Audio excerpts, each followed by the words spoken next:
Hello guys, welcome to my channel.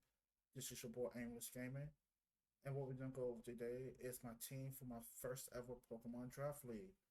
With that being said, I had the first round pick, so I went ahead and got my speed control mon out of the way. I picked Dragapult with a base 142 speed. He is the fourth fastest mon in the draft. Access to Will-O-Wisp allows me to cripple physical attackers. Well, he also has priority in Sucker Punch, Momentum, and U-Turn. He can be run physically or especially just depends on the day. With my second round draft pick, I went ahead and picked up my first Stealth Rocker, Heatran. Amazingly, he has very good special defense. He being 5 skill allows me to short some of Dragon Pulse weaknesses. He can hit the fairies. He can hit the ice types if needed.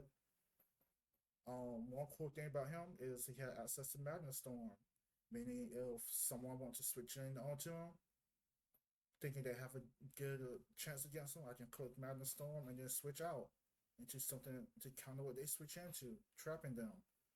He's a very awesome one. So with that being said, my third round draft pick is Lando T.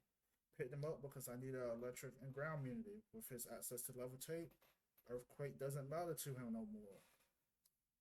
Um, he's my second stealth rock on the team. Physically defensive. Rocky Helmet might be a play with him leftovers. He has access to Earthquake, so if there's no Earthquake immunity, no ground immunity, spam Earthquake. U-turn gives him a nice pivot option.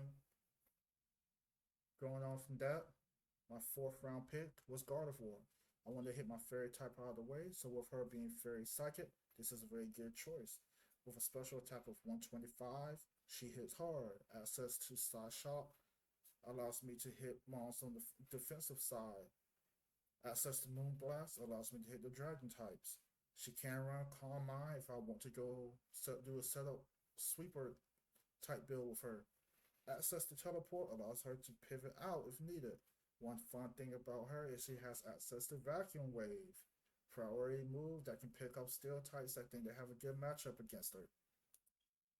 My next one I was gonna pick up is Quavel. Water Fighting, a very hard hitting mon. Access to sword stance and agility allows me to do some shenanigans with him. He has Aqua Step, his signature move, close combat, knockoff. Main reason I picked him up though is because I needed something to remove hazards. He's my rapid spinner. While might not be the bulkiest mons, it can be I can run him off offensive rapid spinner with him. He's a very good mon.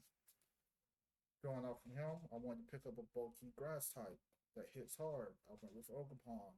At this time in the draft, I didn't like most of the grass type that was available, so I went with this one. Hard hitter on the physical side. Ivy Cuddle hits everything hard. Access to Horn Leech if I need that recovery.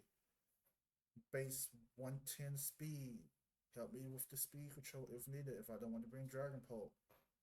Nothing else to say about her. From there, my seventh round pick, I went with Dipplin. At this time, I did not know what I wanted to pick up around this area, so I just went with him. Him being grass dragon, it was interesting typing for me. His access to sticky hold allows him to come in on knockoffs and not really be affected. So that's one good thing I like about him. Sticky hold with Evil Light, make him bulky enough to survive some hits. There's some cool things you can do with him. One funny thing might run infestation for the dark types. I don't know yet, but he's there. So after him, I picked up Overquill because I needed a psychic resist, and I also want something that threaten. I want something else to threaten the fairy types. So Overquill was that answer. With his access to toxic spikes and spikes, he can read my spike seller. He can break those monsters that want to stall. Poison point makes physical attackers wary about hitting him. They might get poisoned with a 30% chance. He has access to sword stance. Sword stance allow him to be a setup sweeper if necessary. So from there, the next two picks are what happened after the draft. We had a free agency period. After we have picked 10 mons, we can drop any and pick up whatever for the points that we had. So I picked up Gudra. This was an interesting pick. I picked him up one because Dragon Steel, amazing typing with only fighting and ground being its weakness. And I decided I wanted to have a different core. So with Gudra on my team now, I can run Helm and Lando together as my core. They cover each other's weakness. Gudra, especially defensive, can survive most hits. AV set would just make it even more bulky. Has great coverage.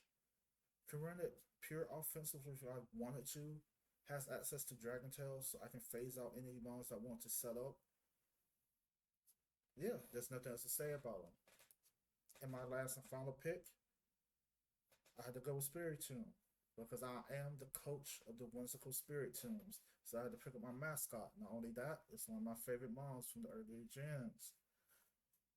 One thing that draws me to Spirit Tomb, he only has one weakness, which is very good in my opinion. He might not be the best mon, but his access to Will of Wisp allows me to gives me another mon to cripple opponents. He access to Sucker Punch. I got priority. Again, he's very underrated. He's very underrated in my opinion. So I'm gonna see what I can do with him. And with that being said, I do like to thank y'all if y'all made it this far in my video. Thank y'all for once again. Thank y'all for watching. If you like my video, please do me a favor and like and subscribe, and comment what you think of my team, and comment how you think I do this season. This again, this is my first Pokemon League draft. So yeah, just give me your opinion. With that being said, y'all have a nice day. This is Aimless Gaming signing out.